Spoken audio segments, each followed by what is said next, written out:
Kumusta? Ako si Miguel at welcome sa Pilipinas Rewind. Dito natin babalikan ang mga kwento ng ating nakaraan, simple, makulay, at puno ng aral tungkol sa ating pagka-Pilipino. Maligayang pagbabalik sa Pilipinas Rewind. Sa episode na ito, ating tatalakayin ang Pilipinas noon buhay at pamumuhay ng sinaunang tao.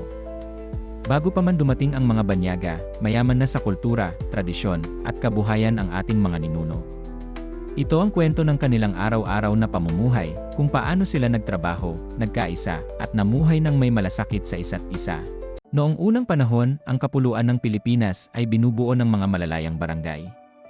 Sa bawat barangay, may pinunong tinatawag na datu, leader na may tapang, talino, at malasakit sa kanyang nasasakupan. Dito nagsimula ang ating maunlad at masiglang pamumuhay bilang mga sinaunang Pilipino. Ang mga sinaunang Pilipino ay abala sa araw-araw na buhay. Nag-aalaga ng palay, nanghuli ng isda, at nagtatayo ng kanilang mga bahay. Ang bawat barangay ay may kanya-kanyang tradisyon, batas, at sistema ng pamamahala. Dito na ipapakita ang pagtutulungan at malasakit sa isa't isa. Hindi lamang sa loob ng barangay nakikilala ang ating mga ninuno. Nakikipagpalitan sila ng produkto sa mga kalapit na bansa tulad ng China at Malay. Isda, ginto, tela, at kaalaman, lahat ay bahagi ng kanilang masiglang ekonomiya. Ang kalakalan noon ay nagpapalakas sa bawat pamayanan at nagbubukas ng koneksyon sa ibang kultura.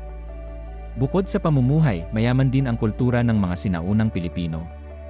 Marunong silang magsulat sa baybayin, gumagawa ng sining, at nagsasagawa ng mga ritual upang ipakita ang kanilang paniniwala at pananampalataya.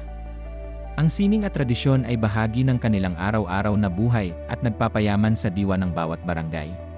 Ang bawat barangay ay pinamumunuan ng datu, leader na may pananagutan sa katahimikan, kaligtasan, at kabuhayan ng nasasakupan. Siya rin ang tagapagtanggol ng kanyang barangay at tagapayo sa bawat desisyon. Sa pamamagitan ng pamumuno ng datu, naipapasa ang kaalaman at tradisyon mula sa nakaraang henerasyon. Ang buhay ng mga sinaunang Pilipino ay patunay ng tapang, talino, at malasakit sa isa't isa.